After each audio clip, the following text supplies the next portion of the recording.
Lately, I've noticed a bit of a gap on TikTok. Some content that's not there, and I feel like it needs to be there. We need to be trash talking pioneers in psychology. And who better to do such a thing than someone who's been teaching psychology at the university level for far too many years now. So, I feel like we should start at the beginning. Let's start with the first psychologist. Let's try a little something. I've got a teenager nearby. Hey, resident teenager! Who's the first psychologist? A crusty white European. Well, that is correct. What name do you think of first? When you think of psychologist, who do you think of as first or pioneer? Freud. Such a common answer. All my intro students coming in thinking, hey, we're going to learn about Freud. He was the first psychologist, right? Freud was not a psychologist. Don't you dare put him in our category. I will talk about Freud separately, and I have talked about Freud separately. No, we're going to talk about a psychologist. The first psychologist is generally considered this guy, Wilhelm Wundt. You may be thinking, why did you say his name that way? Just like my students all the time are incredibly confused by this name. I get up there and I say, let's talk about the first psychologist. He started the first psychology laboratory in Leipzig, Germany. And I go on and I say, Wundt, Wundt, Wundt, Wundt. You're looking at me funny, resident teenager. Are you all right over there? Why are you sneezing? Do you need a cough drop or something? No, it's just that I'm hexing you. All right. And so the students, they say, okay, there's nobody named Wundt in our textbook. There is this guy named Wundt who seems kind of important. Why aren't you mentioning him? Just like later when we get to Freud, they say Freud and Piaget is Pigot and all sorts of stuff. Hey, I don't know how I pronounced it the first time I saw it either. But yes, there's this thing like I don't want to encourage people to mispronounce it, but at the same time it confuses the heck out of my American students. So his name has a confusing pronunciation to American students. Wilhelm Wundt. It doesn't even say, look up here. It doesn't even say psychologist up there. Hey, he's the first psychologist. Shouldn't that be a big thing that's associated with his name? It says German physiologist and philosopher. That's one thing about Wundt.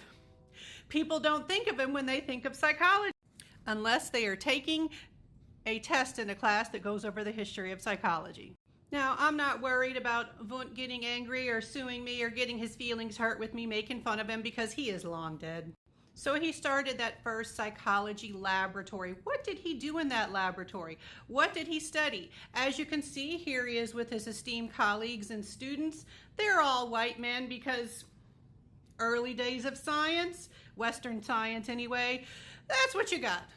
Women and minorities were not even allowed to step foot into the classroom, except maybe to clean it at that point. So here you have him with his members of his laboratory. What would they be discussing? What are they studying? Well, they're studying a lot of things that would now fall under the category of sensation and perception. What? I thought you said that he was a psychologist. Shouldn't he be doing psychology things? All of my students come in all the time and they're like, hey, this is psychology. We're going to talk about therapy and stuff. And then we talk about the first psychologist and they say, what does this have to do with therapy? It has nothing to do with therapy. Therapy had nothing to do with psychology until approximately after World War II. This got started in the 1860s. So Wundt was in physiology, and he wanted to be able to study how we're able to sense and perceive and how our consciousness worked. He wanted to apply the scientific method to the study of how we're able to essentially experience our lives as human beings. All right, we had to get started somewhere, and he largely used a method called introspection. Introspection was kind of thinking about thinking, describing your own thought processes. Does that sound very scientific? Probably not, because it's a highly unreliable and subjective method. But again, he had to start somewhere. It was one step above nothing at all. All right, but he also did have some physiological equipment that was available in his laboratory, things like a okay, I can never say it. We're gonna do it. Tachistoscopes. It sounds like to kiss somebody. Tachistoscopes for visual stimuli. Chronoscopes for vocal responses. and chymographs for tracing physiological changes over time. Have I ever used them? Do I know how to use them? No, I am not working in a laboratory in Leipzig, Germany in the 1860s. I'm a modern psychology professor who does surveys and stuff. So in addition to the fact that while he was applying the scientific method, his measurement was sketchy and unreliable at best. He also is associated with the school of structuralism. Do people like the school of structuralism? Right away, a lot of the earlier psychologists after Wundt were all about proposing something other than structuralism. Structuralism is essentially trying to break our conscious experiences, our thought processes into smaller component parts. A lot of people didn't like that. He was looking at the structure of thinking. Other people, like William James, might talk about him later, came up with something like functionalism, saying, hey, let's talk about the purpose, the adaptive reason behind the things that we experience. All right, but he was, he had to start somewhere. That's where he started. A lot of people are like, no, let's not break up our thought processes into little parts.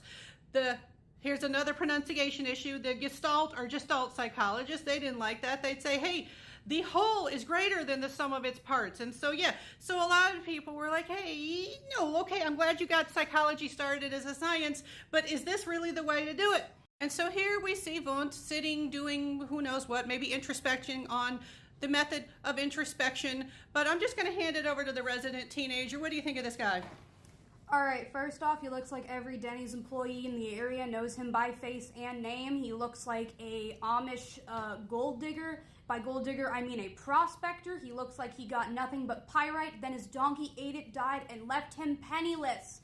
He looks like the minute he looks like he thinks of pawn shops as luxuries.